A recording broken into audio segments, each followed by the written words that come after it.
Welcome to Deep Thought, Sexual Subcultures. You know what?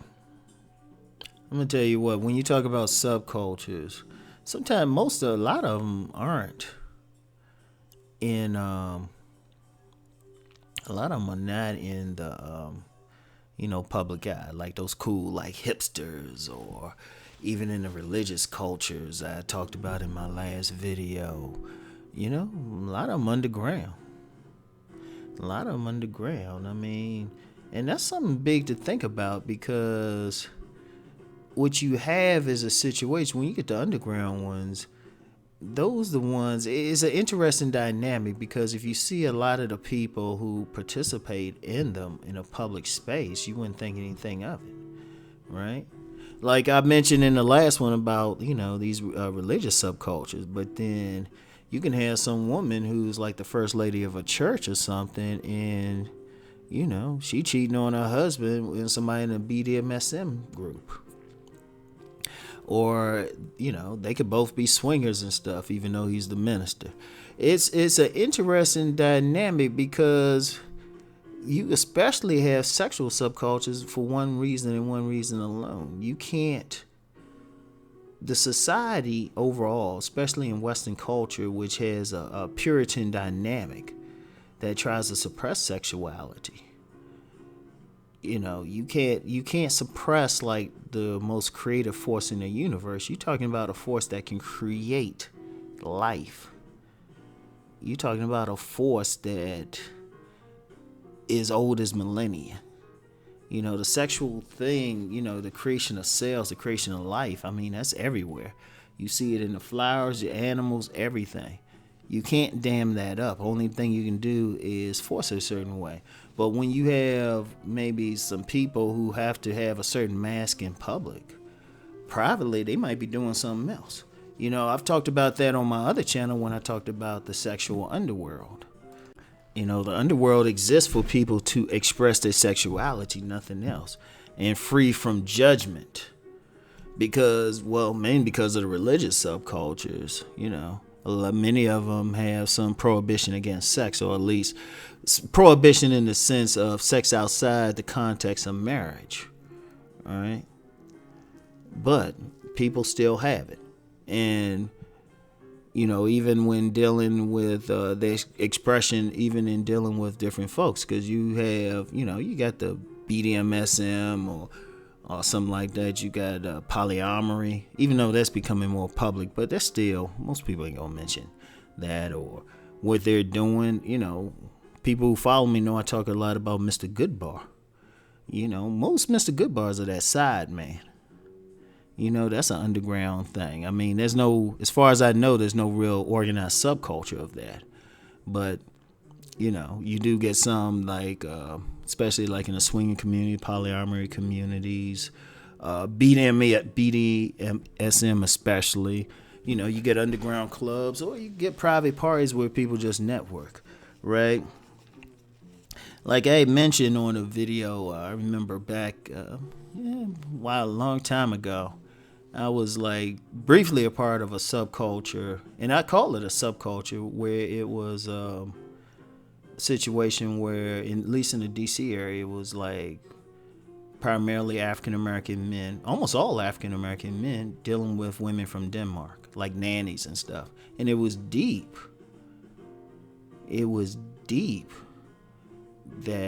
say Scandinavian countries. It was deep because it was actually mentioned in a local newspaper. That's how deep it was. And interestingly enough, it was more about a network of people. It was more about a network private. You had to know somebody to be there. But that's a certain thing too, because if you look at any of those subcultures, it's the power of the secret. And it's the power of living a double life. It's the power of wearing a mask. Now, stuff is more open, but if you look at any of that, it's those hidden subcultures that's interesting, because you can't really tell. You can't look at anybody and tell. There are no symbols in most cases. Because there's like one sexual subculture, Queen of Spades subculture, where it's mainly white women going for black men, or as they say, BBC, big black cock, right? Usually those women they'll wear some type of like Queen of Spades symbol on them somewhere. Some like it'd be real subtle. It might be some necklace or something. But that's an example of a sexual subculture. It's deep because you have a lot of people, when they look at stuff, they look at the surface of things, right? But you gotta think, how does this affect it?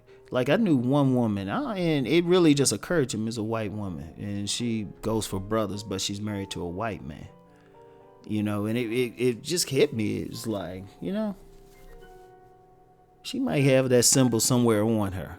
Because one thing I peeped with her, she's very friendly to any brothers that she comes across. Like she go out her way friendly. So you be thinking about that. Like, And it's a different way because it's interesting because think about it. You living kind of like that. If you imagine what superheroes, if they got a secret identity or something, right? And we live in a culture that forces that. When you look at the sexual subcultures, it forces that type of thought pattern, right? It forces that thing. And you're just like, what's up with that? So you're just like, you're looking at it, it's like, And like I said, it's hard, but it creates something because you're not really getting the real person. You're not dealing with them. And, the one thing about the sexual subculture is often they don't marry a person that represents who they are. I mentioned Queen of Spades, or you also have a cuckolding subculture where this is a racially based thing too. And that's another interesting thing I'll bring up. But this is a racially based thing where, you'll have a white couple, they'll have a black man come in and have sex with the white woman. All right? And you're just like, wow. And you interesting, and sometimes you think about that white couple.